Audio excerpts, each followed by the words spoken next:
आजच्या व्हिडिओमध्ये आपण वसंत पंचमीबद्दलची माहिती बघणार आहोत. यावर्षी पंचमी तिथी 2 फेब्रुवारी रोजी सकाळी 9:14 सुरू होत असून 3 फेब्रुवारी रोजी सकाळी 6:52 चालणार आहे. उदय तिथीनुसार वसंत पंचमी 2 फेब्रुवारी रोजी साजरी केली जाईल. देशाच्या काही भागामध्ये 2 फेब्रुवारीला तर काही भागामध्ये 3 फेब्रुवारीला वसंत पंचमी साजरी केली जाणार आहे. व्हिडिओच्या पुढे आपण बघूयात की वसंत पंचमी साजरी करण्यामागे काय पौराणिक कथा आहे.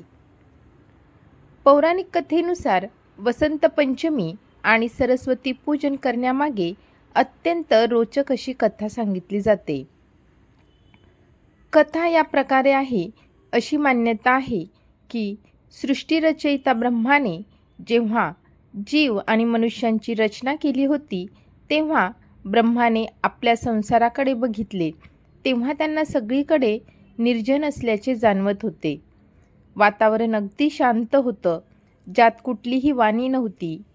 हे बघून ब्रह्मा उदास आणि असंतुष्ट झाले. तेव्हा ब्रह्मांनी प्रभू विष्णूंच्या आज्ञेने आपल्या कमंडलातून पाणी घेऊन पृथ्वीवर शिंपडले. धरतीवर पडलेल्या या पाण्यामुळे पृथ्वीवर कंपन निर्माण झाले. त्या कंपनांमधून एक सुंदर अशी अद्भुत शक्तीच्या रूपात चतुर्भुजी म्हणजे 4 भुजा असलेली सुंदर स्त्री प्रकट झाली.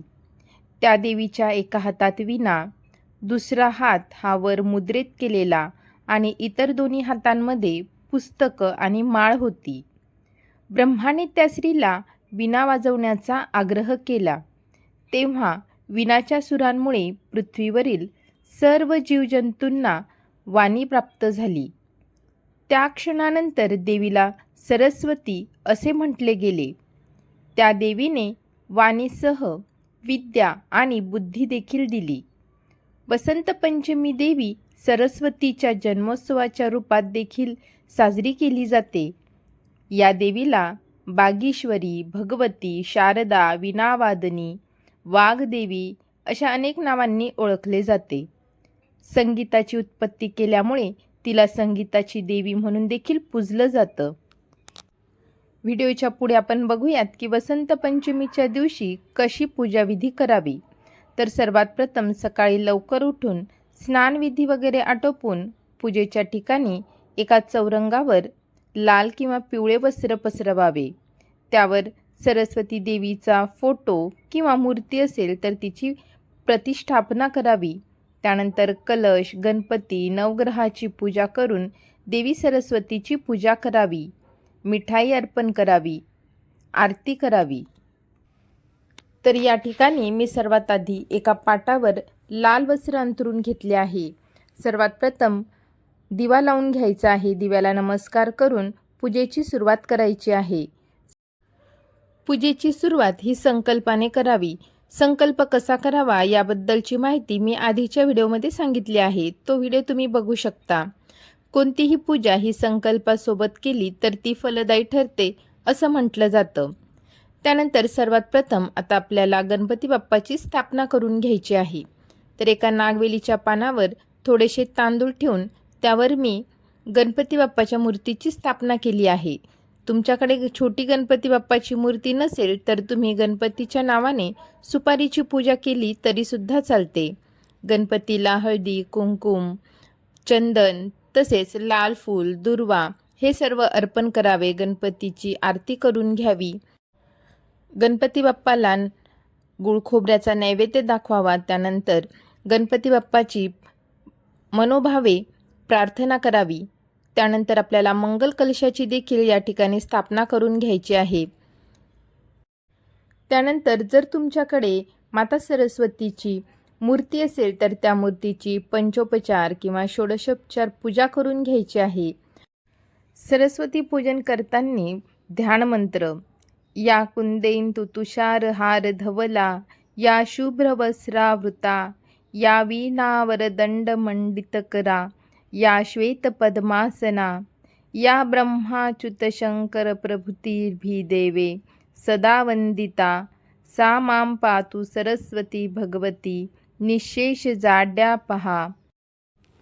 शुक्लां ब्रह्मविचारसार परमाद्यां जगद्व्यापिनीं वीणापुस्तकधारिणीं अभयदां जाड्याम् अंधकारपहां.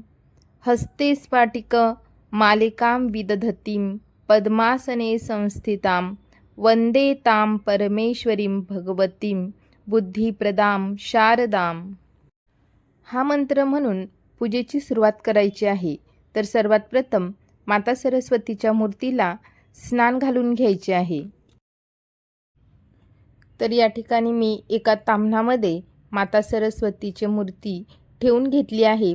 त्यानंतर माता सरस्वतीला पंचामृताने तसे शुद्धोदकाने स्नान घालून घ्यायचे आहे. जर तुमच्याकडे सरस्वती मातेची मूर्ती नसेल तर अशा वेळी सरस्वती मातेची प्रतिमा ठेवून त्या प्रतिमेवर तुम्ही शुद्धोदक आणि पंचामृत जे असतं ते थोडंसं शिंपडून घ्यायचं आहे आणि त्यानंतर मनोभावे पूजा करून घ्यायची आहे.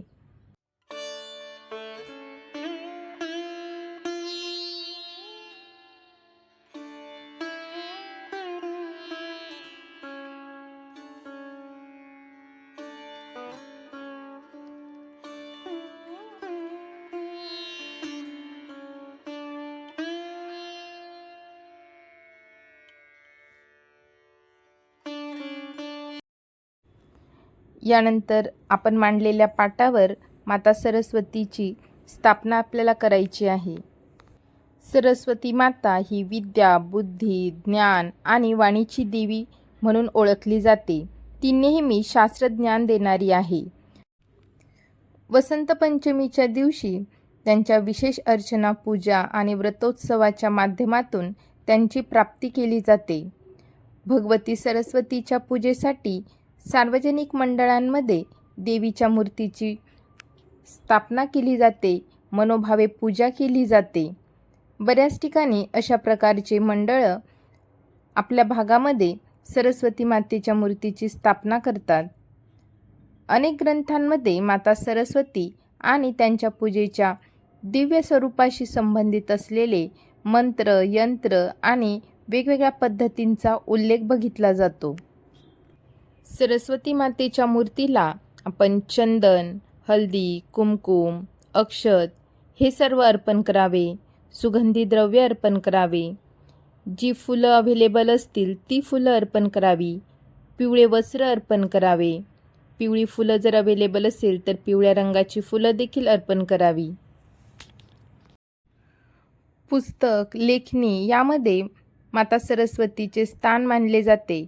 म्हणून आपण ज्या ठिकाणी पूजा मांडली आहे त्या ठिकाणी वही, पेन हे देखील पूजेमध्ये ठेवावे आणि त्यांची देखील पूजा करावी. ग्रंथानुसार भगवान श्रीमद नारायणांनी वाल्मिकीला सरस्वती मातेचा मंत्र सांगितला होता, ज्यांच्या जपणेने त्यांच्यात काव्यशक्ती निर्माण झाली. महर्षी वाल्मिकी, व्यास, वशिष्ठ, विश्वामित्र आणि शौनक या ऋषी केवळ त्यांच्या आध्यात्मिक अभ्यासाद्वारे कृतार्थ झाले. भगवती सरस्वतीला प्रसन्न करण्यासाठी आणि तिच्याकडून अभिलिषित वर प्राप्त करण्यासाठी वेगवेगळे उपाय केले जातात. यामध्येच विश्वविजय कवच याचे जर वर्णन तुम्ही बघितले तर ते अतिशय लाभदायी ठरते.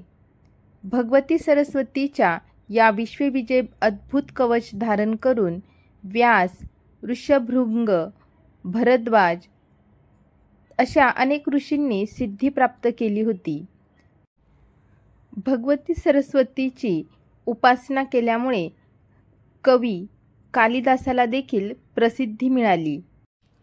स्वामी गोस्वामीजी म्हणतात की गंगा आणि सरस्वती माता ह्या दोघी देवी तितक्याच पवित्र आहेत. एक पापहारिणी आहे तर एक अविवेकहारिणी आहे. विद्येला धनांमध्ये प्रमुख संपत्ती म्हटलं जातं.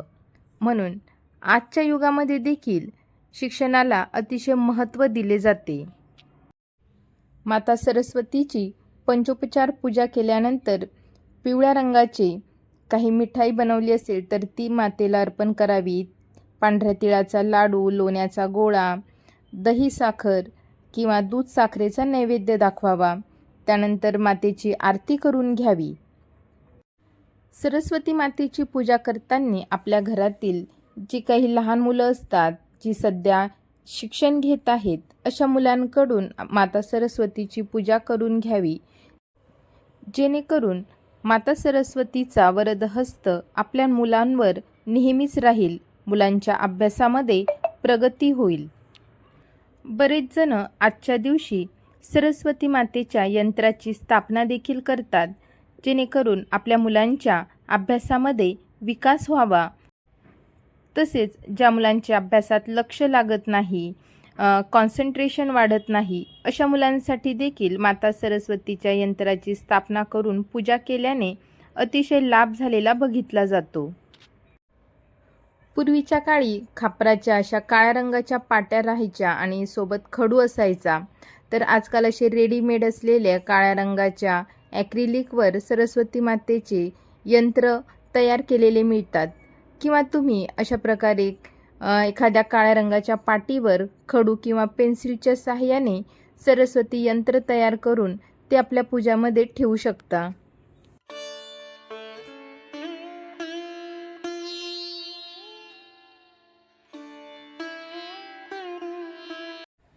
माता सरस्वतीचे पूजन करताना पुढील नियमांचे पालन करावे. वेद, पुराण, रामायण, गीता इत्यादी ग्रंथांचा आदर करावा. जर तुमच्याकडे काही ग्रंथ असतील तर ते ग्रंथ देखील तुम्ही या पूजेमध्ये मांडावेत. ज्या ठिकाणी आपण पूजा मांडली आहे त्याच्या अवतीभोवतीची जागा, सभोवतालची जागा ही पवित्र ठेवावी. आजूबाजूला स्वच्छता ठेवावी. पूजा करताना स्वच्छ वस्त्र परिधान करावे. शक्य असेल तर पिवळ्या रंगाचे वस्त्र परिधान करावे. विद्यार्थ्यांनी विशेषतः सारस्वत व्रत पाळावे. तसेच सकाळी लवकर उठून माता सरस्वतीची ध्यान करावे आणि त्यानंतर पूजा करावी. तसेच सरस्वती मातेची चालीसा देखील पठण करावी. पूजा पूर्ण झाल्यानंतर आरती करावी, नैवेद्य द्यावा. माता सरस्वती ही जशी विद्येची देवता आहे, विद्येचे संबंधित साहित्य पूजेमध्ये ठेवावे. तसेच माता सरस्वती ही गुणांची, कलागुणांची देवता आहे. तुमच्याकडे काही वाद्यसामान असतील, जसे की वीणा, तबला यासारखे कुठलेही काही साहित्य असतील तर ते देखील तुम्ही आजच्या दिवशी पूजेमध्ये मांडावे आणि त्याची देखील पूजा करावी. बऱ्याच ठिकाणी माता सरस्वतीला गुलाल देखील अर्पण केला जातो आणि एकमेकांना गुलाल देखील लावला जातो. बरेच जण या दिवशी पिवळे कपडे परिधान करतात. पिवळ्या रंगाची खिचडी म्हणजे पिवळी खिचडी बनवतात, ती एकमेकांना वाटली जाते. या दिवशी शुभ कार्याची सुरुवात केली जाते. वसंत पंचमी हा स्वयंसिद्ध असा मुहूर्त आहे, म्हणून बरेच जण अनेक नवीन गोष्टींची सुरुवात, अनेक नवीन शुभ कार्याची सुरुवात आजच्या दिवशी करतात. जसं की गृहप्रवेश करणं, वाहन खरेदी करणं, घर खरेदी करणं, नवीन व्यवसाय सुरू करणं किंवा नवीन रोजगार सुरू करणं. बरेच जण तर साखरपुडा आणि विवाहाच्यासाठी देखील या शुभ मुहूर्ताला चूज करतात. बरेच लोक पिवळ्या रंगाचे अन्न घरी तयार करून त्याचे दान करतात. व्हिडिओच्या पुढे आपण बघूयात की विद्यार्थ्यांसाठी 6 माता सरस्वतीचे यंत्र, जेणेकरून विद्यार्थ्यांना ह्या 6 शक्तिशाली मंत्रांनी देवी सरस्वतीचा आशीर्वाद लाभेल.